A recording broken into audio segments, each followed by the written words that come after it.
Hello, hello. Thank you so much for joining. Tonight's class is on the art of forgiveness.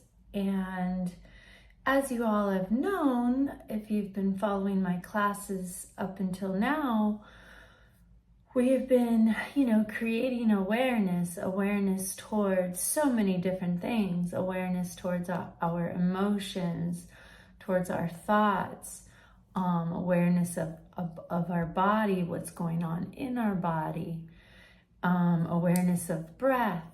And, the last few classes and sessions been in reference to compassion, bringing the compassion practices. And, the kind of loving kindness, compassion, leaning into fear, bringing some awareness around our inner critic and just those limiting beliefs that can keep us holding us back from truly living the life that we deserve to live or that we want to live. So in the next training in our heart practices, it's very in deepening just our awareness and presence with everything that's coming up for us. Because again, as we've spoken about it, it's creating awareness around all these things that are coming up for us, right? Because when we learn to sit in meditation and quiet our thinking mind, what's happening is our suppressed emotions that have been held in our body sometimes for years start to come up. And as some of these things start to come up, we're really facing sometimes some sadness, some shame, some blame, some guilt.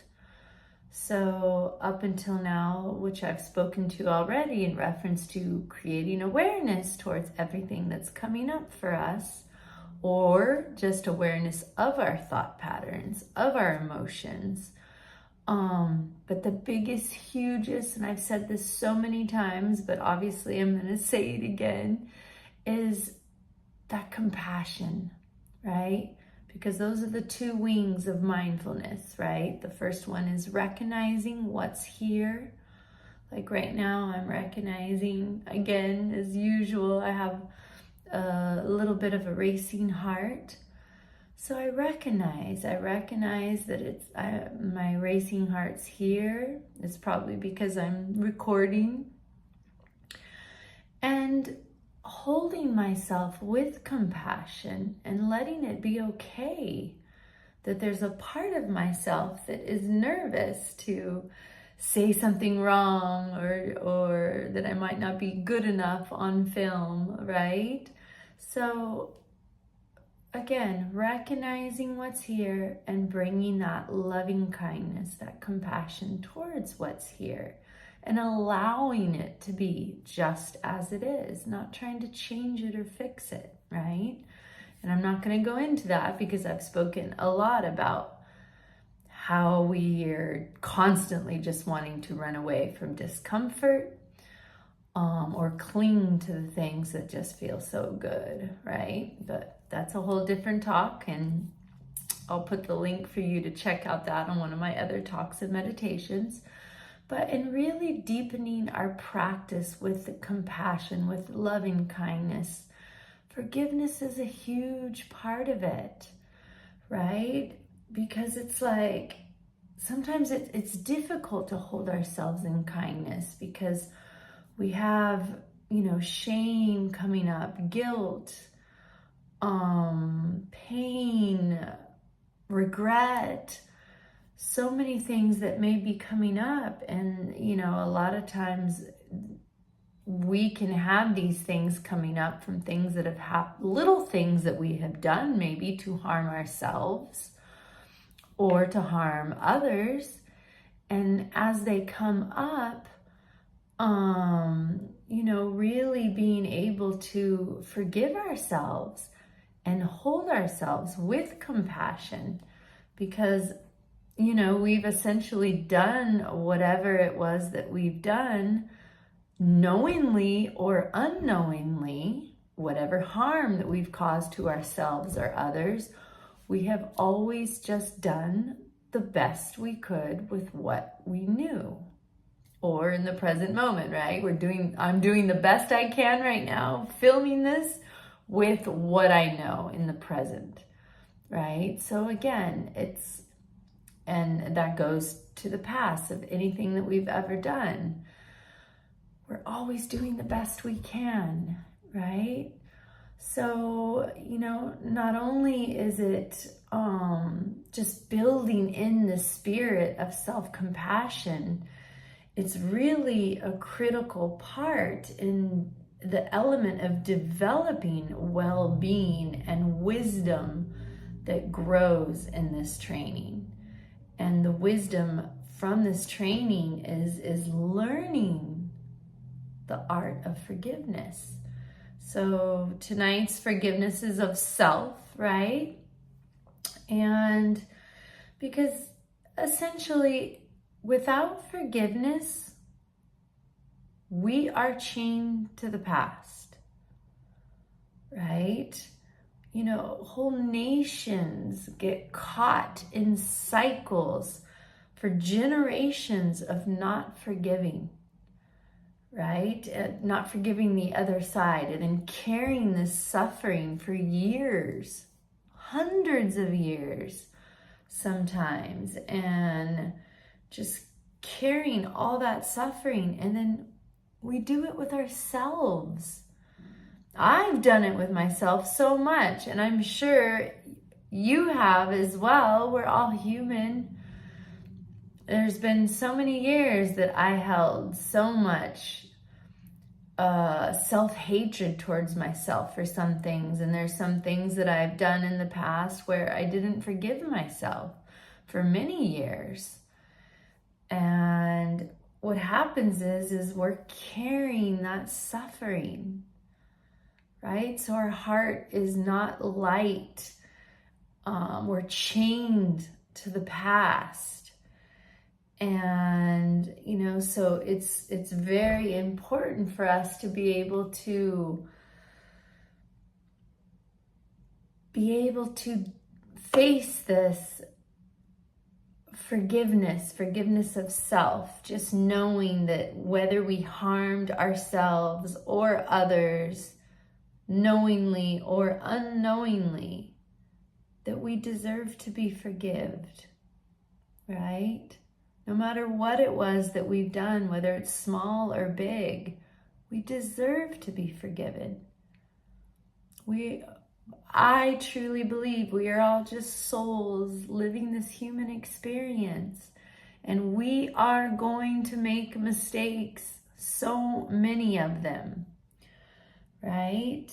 And we need to understand also that it takes courage to forgive. It's not for the weak, for the naive. It doesn't mean you have to forget or forgive anything or even condone. Sometimes we'll do anything in our power to prevent that something doesn't happen again. To make sure that we prevent of no harm happening. We do our best. And of course we're going to do our best. But essentially it could happen again, right? And we're just going to condemn ourselves because we've done the best we could with what we knew, right? And forgiveness is also a process. It's a process of grieving. It's a process of tears, of anger, of releasing.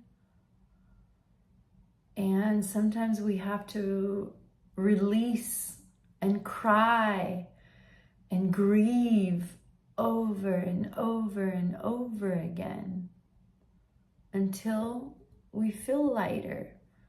But every time we grieve and we let go, we're starting anew, we're starting fresh with a fresh, light heart, with courage, courage to try again, courage to forgive ourselves, right? Because again, it's not a quick fix.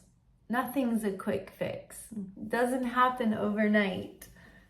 As much as we want so many things to happen overnight, there is no quick fix, right?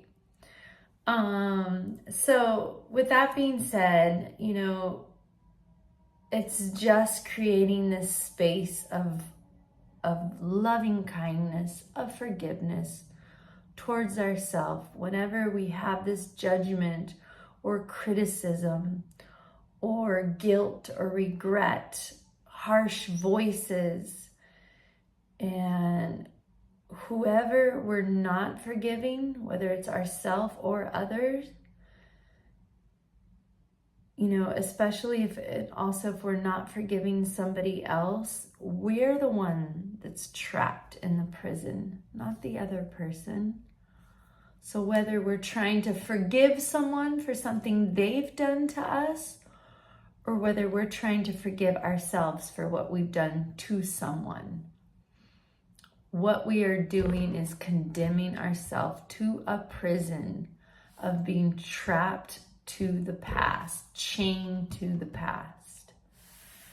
So in order to be able to lift this burden of harshness, of judgment, of criticism, of pain, betrayal, hurt, we have to be able to forgive ourselves. And again, sometimes over and over again and over again. So we are all vulnerable humans. We are all tender. We all are scared of things. We all feel fear and sadness and get hurt. It's the human experience, right? So again, all of these feelings and emotions and thoughts and negative emotions, or, these feelings of regret and sadness or betrayal or harshness towards ourselves or towards others. It's just keeping us in this tight ball of resentment, right? It's keeping us in a prison. So I invite you to join me in a meditation, and you might need to do this meditation every single day for a month, maybe 2 months, maybe 6 months. And just remembering that, like anything, all of this is a practice. So there is no wrong, there is no right. It's just a practice. The more you can hold into your heart that it's important for you to forgive for your own well-being and wisdom of loving kindness towards self. Because when we have this love and kindness and compassion towards self, then we can have it towards anyone around us. So thank you so much for listening, and I hope you follow my meditation. Thank you so much. Aho.